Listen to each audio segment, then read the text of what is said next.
What is up, guys? So today we're going to talk about cellmates in prison. Now, obviously the number one message for me is stay away from prison. It's crap, it's boring, it's depressing, it's violent. You know, it's not Butlins, it's not a holiday camp. It's like schoolyard mentality with deadly consequences. But you know, we don't live in a perfect world. Some people make mistakes. Good people might end up doing something they wouldn't usually do, and they end up in looking at a prison sentence. So my advice would be get a good cellmate. You know, you really need a good cellmate. Now when you first get there, you've got no choice. They put you wherever there's spaces, but once you've been on the wing for a while, then you can kind of like pick and choose and say who you want in your cell with you. Now what I used to do is, like, say there was a kid on the wing, he was scruffy, he had no clothes, no money, no friends. Now most people say, I don't want to get celled up with him, but you know, I say come and get celled up with me. You know, you can come in this cell with me, I'll give you half of my stuff, you don't have to ask, you can hang around with us, I'll treat you with respect, we can have a laugh, and all you have to do is stick to a few simple rules, which is no shitting in the cell unless you absolutely have to.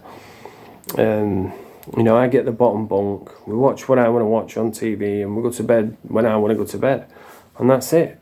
And some people might say, oh, that's bullying, but it's not really, because you know, I'm giving him the opportunity to come in with me, I'll treat him right, I'll treat him with respect, we can have a laugh, you can have half of my stuff, or you can risk going in with some like violent bully, you know, who's gonna like take advantage of him and beat him up and smack him around, because you get people in prison like that.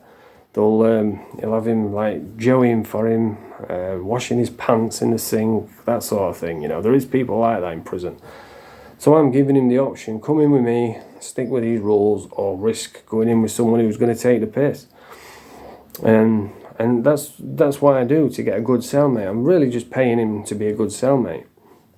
And it works out most of the time, but I have had cellmates who I don't get along with, and inevitably you're going to argue when you get padded up with someone. You're with them 24 hours a day.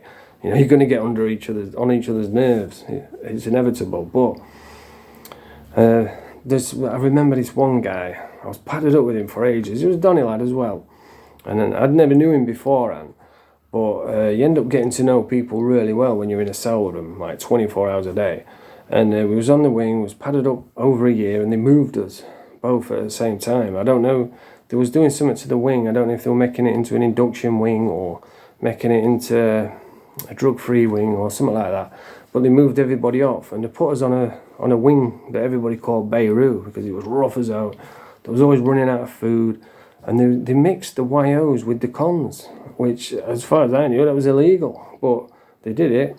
And YOs are under 21s, young offenders, and they're always fucking about. You know, when you get to a certain age, you just want to relax and do your time. But these kids, they're like running in people's cells, you know, nicking stuff, just want to argue all the time, and they're always trying to make a point, and you don't need it. So, you know, it was a bad wing, it was a shit wing. So we both put an app in to go on a drug-free wing. And eventually name came up, they moved us both onto this drug-free wing. And when we got on there, all his mates were there from the town that he was from, and they were big names, you know.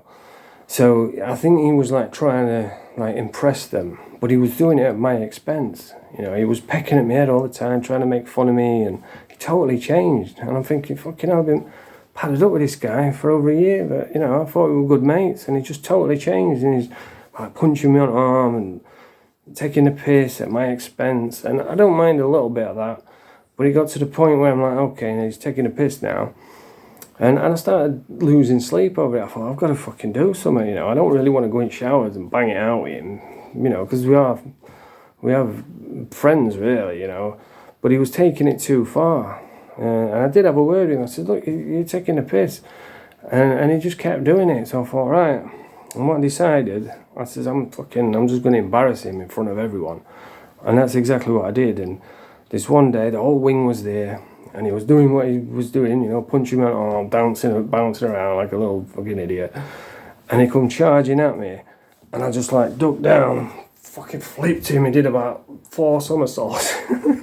Landed straight on his back, and he was like, ugh. And he just looked up and went, "You dickhead." And that was it. You know, that's all it took. Everybody was laughing at him. And I didn't want to do it. You know, he kind of pushed me to this point. So that's what I did. I just embarrassed him in front of everyone. And after that, he stopped. You know, it didn't happen no more. So, you know, there are alternative ways. Like some people, if they don't get on with a pad mate, they'll just, I'll just kick him out. You know, all the rock chunks, all the big hard guys on YouTube will tell you, they'll just evict him out of the cell. Well, I don't really like doing that. And what they do is, like, say they don't get along with him, they'll just grab the mattress, grab all the belongings, throw him out of the cell, and just boot him out and evict him. But like I say, I don't usually like doing that. I'll try and find another way. And I remember one guy, like I am a good cellmate. I know I am, you know. And I remember, especially like when you look at all the other people in prison, you know, there's some right weirdos in there. So I remember I got padded up with a kid from Barnsley, and I knew him, but he didn't know I knew him, because I was on the wing when he got battered by a Donny lad, and he really, really battered him. He went in the cell, locked the door, and he beat him to death. They had to bring him back to life in the ambulance, and he flatlined again. They brought him back to life, and he didn't know that I was on the wing. So I kept it quiet, you know. I thought, I'm not going to say, I don't want to embarrass him. And we ended up having a good laugh, you know. We was always arguing, and like I remember when in Donny they used to put a movie on every day, and they'd put it on loop, and they opened the doors to go out for exercise. So I went out for exercise, and he stayed in and watched this movie. And when I got back, I'm like, oh, 300's on, because that's what movie it was. I said, I'm going to watch that. He said, oh, no, I've just watched it. I said, well, fucking that's your fault. I want to watch it, you know, because there's only one TV. So we ended up arguing over that. Like, it was always arguing, but yeah, it was a good cellmate. We had a laugh, and I remember he went. They came to move him. I can't remember what the circumstances were, but it was moving one person off the wing onto the enhanced wing, or something like that. And they says, "Come on, you're going up to him."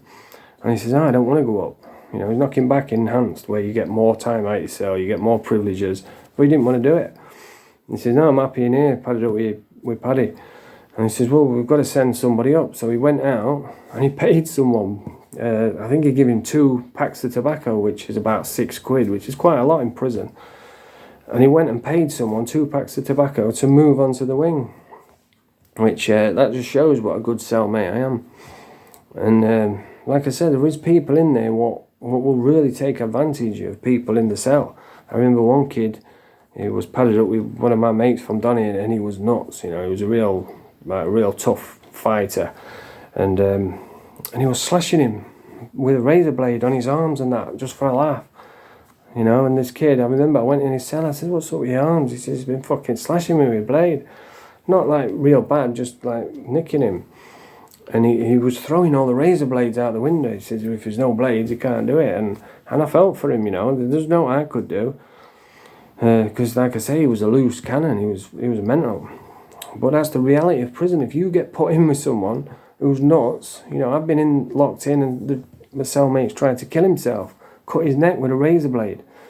Imagine that. It's 1 o'clock in the morning, I'm waking up, buzzer's on, and I'm like, "Well, what's up?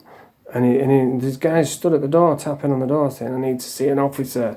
I put the light on, there's fucking blood everywhere. I'm locked in there with this guy with a fucking razor blade in his hand. Luckily, he only wanted to hurt himself. But that's the reality of prison. I mean, does that sound like a holiday camp to you? But, you know, you have to give both sides, and you can have a laugh in prison. You know, you do meet some really good, solid people, but it can be life or death over nothing, over something that's no to do with you. You might be walking past a cell, somebody's getting beat up, and you look in, and he sees you looking in, and then later on he'll get nicked. And he'll be like, "Well, he must have grasped me up, him that walked past." And, you know, even though there's cameras everywhere, they could see who's done it. But, you know, that's the mentality in there. They want to blame someone else. And then that guy then who walked past, they're going to beat him up for being a grass, and it's no to do with him. All they did was look in, and that's the thing, life or death over pushing in front of someone in a queue, you know, playing pool, you nudge someone, and next thing you know, you're in a cell fighting for your life. That's the reality of prison. But anyway, that's the video for today. If you like this video, press the thumbs up, subscribe to the channel. Fromage frais.